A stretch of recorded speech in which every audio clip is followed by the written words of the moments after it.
And now, I am very pleased to welcome, I don't know if you guys know it, but it's an election year. I have noticed. And there's a lot going on. There's a governor's race, there's a dog catcher race, and a bunch of them. There's a bunch of races. And I am very pleased to welcome a candidate for the office of the Illinois Attorney General. I'm here to figure out what that is. Please welcome the very smart and talented Sharon Fairley to the stage.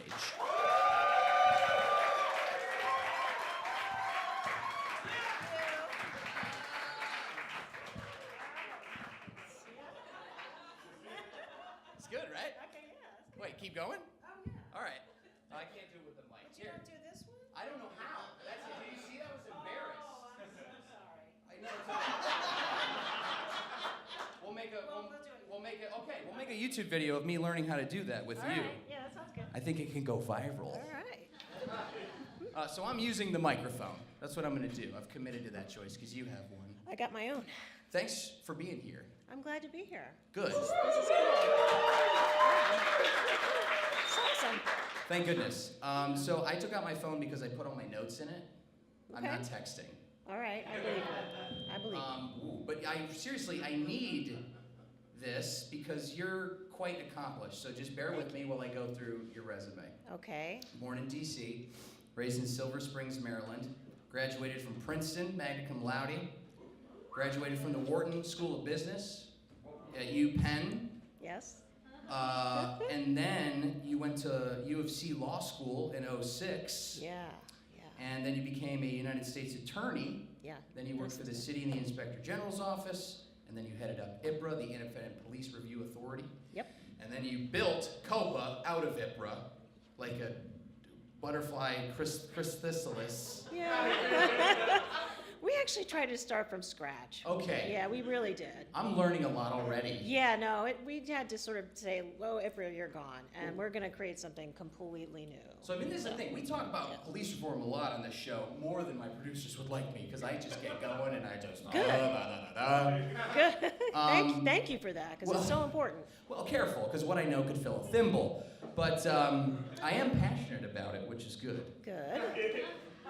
But you really did had to rebuild COPA out of nothing. So Yeah, IPRA we was did. its own organization, and then COPA was just a complete new organization. And Yes. I heard or read the reason that had to happen is because IPRA was so tarnished amongst Right. the public and Yeah. others that interacted with the organization that it just had to be scrapped. Is that true? Absolutely. I mean, people had just really lost faith in the whole police accountability system for the city, and it was a big part of that.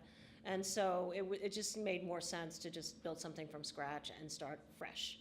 And so that's what we really did. And it took a lot of work, but it was a big opportunity, and I'm really blessed to have had the opportunity to do it. So it was gratifying, and it wasn't so, I mean, it must have been stressful. I mean, to put it into perspective, everyone remembers the infamous press conference Mayor Emanuel gave after the Laquan McDonald video was released. Sharon, you were standing next to Rahm Emanuel at that press conference. What was running through your head?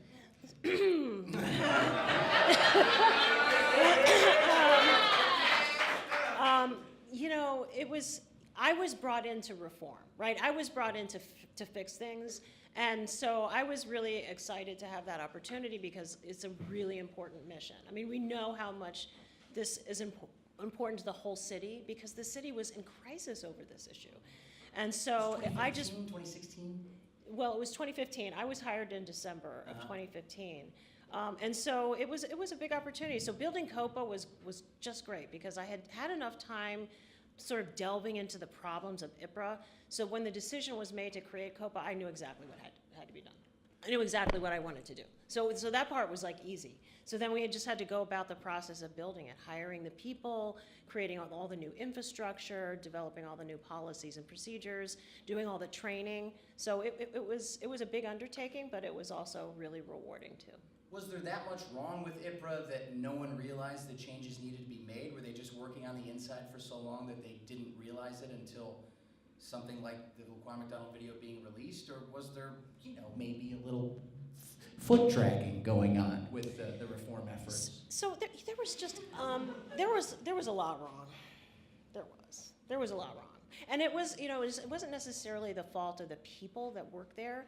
It was just that there were these big structural impediments in the system that prevented the agency from really doing the work that it was meant to do. And then also there were some problems with the way it was managed. I mean, that was really abundantly clear when I got there. Something I read, because I do read, I can. Something I read that you did is that you raised the number of managers and lowered the number of people on the teams being managed, so that it seemed like there were not enough managers and too many people under them for them to keep up with the caseload and make sure everything was going well. Yeah, under IPRA, they just never had enough sort of people supervising the work of the investigative staff. And so what we did was we brought on more supervisors so that there was never more than 5 people being managed at a time. Because you can't really supervise someone. If you're supervising 10 people, you're not going to be able to pay as close attention to what's going on and manage the investigation with the detail that you need to. And so we did that. That was a big part of it too. I can barely manage myself, but I guess the question is, do you need a degree from Princeton to know that? It helps. Okay.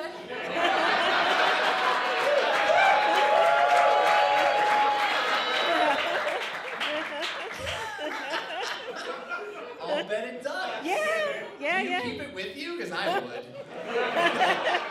Excuse me. But I mean, to talk about that, because I mean, it's funny. But you went to Princeton. You studied mechanical and aerospace engineering. Mechanical and aerospace engineering. Yeah. So it you're was a great. rocket scientist. It's great. It was great. I loved it. I was really into airplanes, and I was a young girl. It was the 70s, and it was just after they had broken the sound barrier. Mm-hmm. And I just thought that was the coolest thing, and I really wanted to learn about it. And so that's what I went to school to study. And it was really interesting. That I believe. Yeah. Probably pretty cool experience. It was hard too. Well, they don't let anybody in there, Well, only some pretty smart people. Yeah. So. I did struggle with thermodynamics, though. Don't we all? I've been there. Yeah. But you learned, skills of how to assess, the schematics of something extremely complicated and fragile, and how to be able to make sense of that. And it seems like maybe that would serve you at times, like when you're building a police reform, a rebirthing of an organization like that, where you have to look at what was done before and go, okay, so here's where it got gummed up. Yeah, so I mean, I think at its essence, the engineering curriculum is all about problem solving, right? You're sort of taught how to, you're confronted with this really sort of ginormous problem, right? And you're like going, oh my God, I don't know, what am I supposed to do here? And then you learn that, okay, you just kind of break it down into these pieces, and then you solve the individual pieces, and that's how you get to the answer, right? And so that's what I'm used to doing, whether it's sort of, in engineering school, in business, or else also in law. It's the same thing. You have this really tough legal case or research project, and you look at it and you go, I have no idea, right? And then you sort of sit down and you kind of whittle away at it, and eventually you solve it. That checks out too. Good. I think that's how I make a sandwich, right? Okay, good. I know I want a sandwich. Okay. I have bread, I have tomato. Yes. How do I get? It's a process. Right. Yeah. So I could go to Princeton. You could. Absolutely. I have every faith that you could go there. You are on camera. Okay. But I mean, you've done so much. You're so accomplished. But I do want to ask. You went to Wharton. You studied marketing, and you were working in the advertising industry. Yep. And then in 2001, you decided to leave that behind and go study law. Why? 2002, roughly. Okay. But working in advertising was really cool. There was a lot of fun stuff that I did. I worked on some really cool stuff like Cool Whip and. That is cool. Yeah. But at the end of the day, it was right after 9/11, and I just really decided I wanted to spend my time doing something that was more meaningful to me personally. And I was raised by these two amazing public servants, and they were always my inspiration. So my mom was a first grade teacher and then an administrator, and then she became an elementary principal. And she had so much fun in her job, she didn't retire till she was 78. Yeah, yeah. And so she was amazing, and she just did all these amazing things, and she touched people's lives in a really important way. So my daughter was recently spending some time with her, and she called me up and she goes, "Mom, did you know that Grandma's a celebrity?" And I'm like, "What are you talking about?" She said, "Well, everywhere we go, somebody knows her because she taught them. She taught their child. They were, in her school, and it's just that she touched people's lives in that way. And so I really felt like I wanted to spend my professional life doing something that would touch people's lives and, make a difference." So. That seems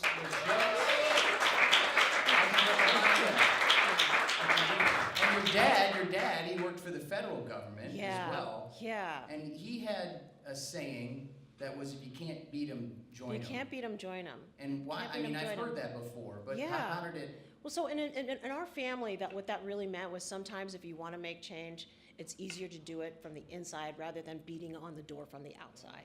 And that's how he spent his professional life. So he worked trying to make sure that all of our children had access to a quality education. And, he also, when I was a kid, in the 60s, I didn't really know kind of what he was doing, but he was going into the South and desegregating schools and stuff. And sometimes, he got thrown in jail, but I didn't know that at the time. But so he was really committed to that, and he was an amazing person. Clearly. Yeah. I'll bet he was proud. He went to Princeton. Can you tell He me? was super proud. I believe that. I believe that. And now you're running for Attorney General. I am. Are you worried about running against Harvey Dent?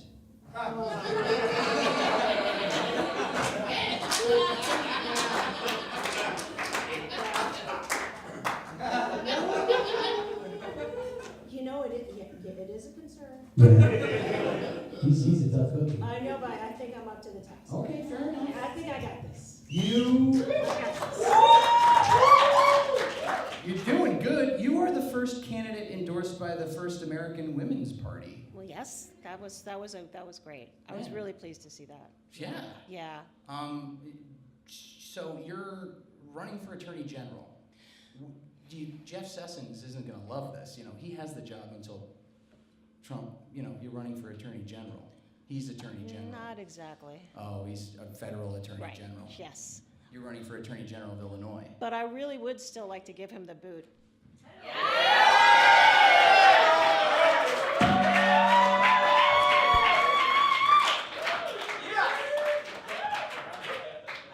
What boot is that, Sharon?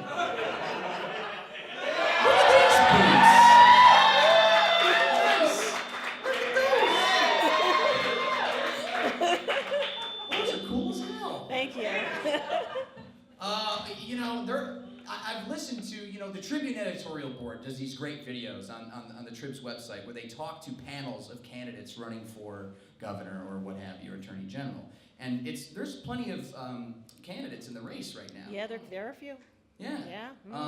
You were part of this board, and it got a little tense in there. It did. Got a little heated. Yeah, Clearly I know. the stakes are high. Yes. I feel loved like it. Pardon me? I loved it. Well,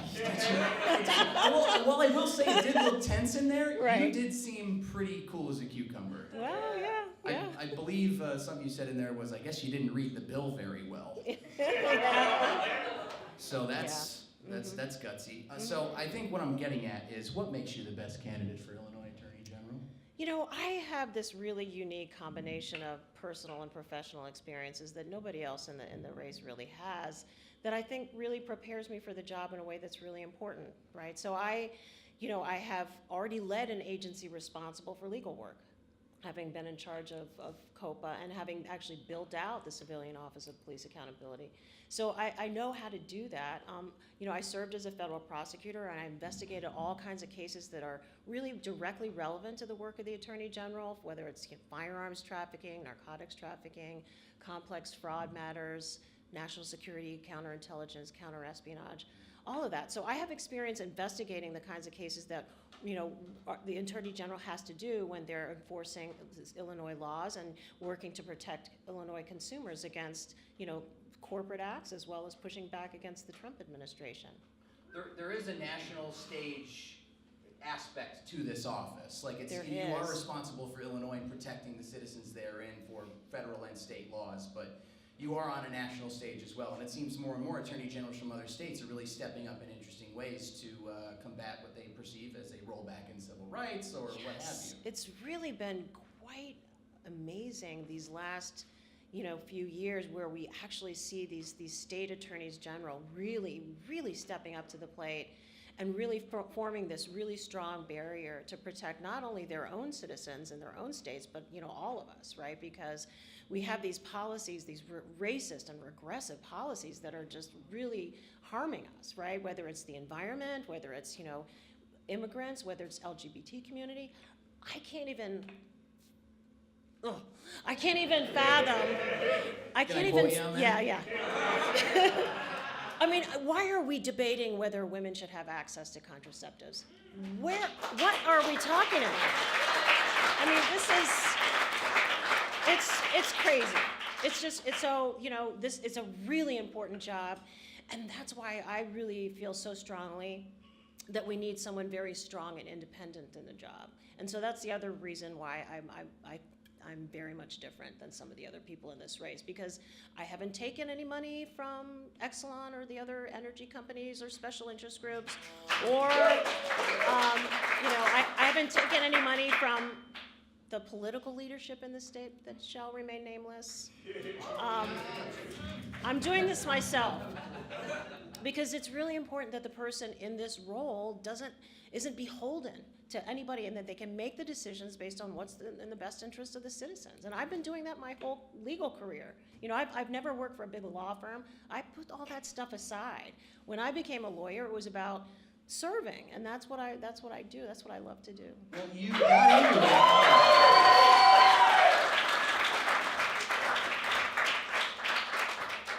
We agree. Yay, that's good. When you talk about your experience as a working for the government Yeah. as a lawyer, as attorney, what is the term? I have AUSA. An assistant United States attorney. I'm learning a lot. That was, that's a really great and important job. And Well, you didn't do much while you were there. I have here you were there for 8 years, and all you worked on was drug and gang cases, federal criminal national security, financial and government program fraud, immigration, narcotics, violent crime cases, massive crack cocaine conspiracy involving the gangster disciples on the city's south side. Yes. Yeah. What were you doing? I had a really great career there, and I worked on some really important cases, and it really, I'm so grateful to have had that opportunity. There were moments where I was in that job where I just was like so grateful that I was the one that was in the chair to make that decision, to see that justice was served for that person. And it was incredibly important and rewarding. Can I ask you about Tremaine Gibson? You can. So you worked on a case, Yeah. and I will let you tell. So it was a bank robbery, and it was a very violent bank robbery. So it was three guys go, guns blazing into a bank, and one of them takes the teller and shoots him, and the teller is killed. And this happened on a day when I was on duty, so it became my case. And I felt a lot of responsibility to make sure that it was done really well, because this young gentleman, he was 23 years old at the time, had 2 young kids and a wife, and his father came to court for every hearing while the case was pending. And so I monitored the case, I worked the case, I tried the case. It was a slug of a trial. And then it took a long time? It was 3 weeks. It was 3 weeks long. It was really complicated because there was DNA evidence and all sorts of, testimony of different nature. But it was, when the verdict came back and it was a guilty verdict, it was literally the only time I cried on the job. And it was because the father, the Tremaine's father, when I came out of the courtroom, he just came and he took me into this big bear hug, and I couldn't help it. I just started crying. And he will always be part of my life. So that's beautiful. And I mean, it puts, there's more to it than, when I think about law and, not being a lawyer, it's very mystifying. But you know, it feels like a lot of paperwork and not a lot of human interaction. And so that's kind of a very important part of the job, I feel like, and will only get more important at a higher level of being an attorney. The human element to that job was really what I was passionate about, what really fueled me. And you know, no matter who I was talking to, whether it was a witness or whether it was someone who had been charged, there was another case that I really felt. There was a young man who was caught up in this big drug ring, right? And he was just really smart. And I kept thinking to myself, my gosh, you know, what his life could have been like, how different his life could have been like had he had more educational and economic opportunity, right? But he was raised in an environment where he had very few options. And I was so proud to see him turn his life around after he got involved in this case, but he did turn his life around. And so those are the kinds of experience that really fueled me and made me want to be part of the criminal justice system, to be able to help those moments happen. So these are the issues that you're passionate about. We've talked a lot about what you've been working on since you went to law school and everything leading up to that and what makes you a good candidate. I think my question would be, how much impact can an attorney general have on things like criminal justice? Because basically you're responsible for enforcing laws in Illinois, so environmental justice, things of that nature. But when it comes to actually changing the system, right? If you can't beat them, join them. What kind of changes can you make from such an office to make a difference on the ground? There's a lot. That's what's so great about this job, is that, you know, there's a lot of flexibility to bring in some creative solutions to some of the problems that we have in our state. And of course, based on the experience that I've had, public safety is just going to be a really big focus for me. And I really believe that the office can be a much more proactive partner with law enforcement around the state to help improve public safety and to help improve police and community relations, for example. And you know, obviously the police accountability piece is a big part of that.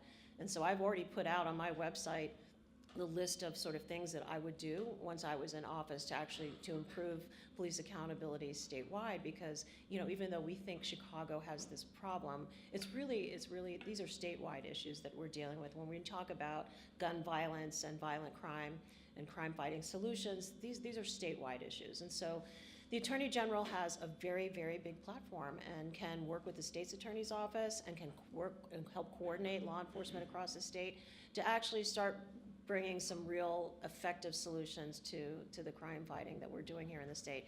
And you know, it's got to happen soon, right? Because we know that last year, the Chicago Police Department, their murder closure rate was only 17%. 17%? 17%. So yes, the number of murders that were committed during that year, only 17% were solved. And so that's not good. Right? And clearly change needs to happen. At the height, I think it should be up in the 70 to 80% range, right? So this is a problem, and this is why we need these reforms of the department to get in place pretty soon. I have to be less of a voter and more of a talk show host and wrap it up. Yes. But I think my final question would be, I think a lot of people think that there's a lack of transparency currently in the Office of Attorney General. A little bit of that for me is that I don't probably seek out what's going on. But another is that probably there isn't outreach on the other side. Yeah. What kind of changes can you make quickly to adding more transparency to the office? Yeah, so the transparency is really important. When you talk about the way a government agency is functioning, people really want to know what choices are being made and how their funds are being expended and what the focus is. And so I'm going to be really working hard to do that. And that's something that I felt was really important. So for COPA, for example, you know, we put out a lot of data and we put out all of our reports, and it was because we wanted people to be able to see the work that was being done and be able to evaluate it. So if they didn't like it, they could do something about it, or if they did like it, they could support us. And so I would take the same tact as Attorney General. Will you come back and show me where you got those boots sometime? I sure will. Ladies and gentlemen, will you please give it up for Sharon Fairley.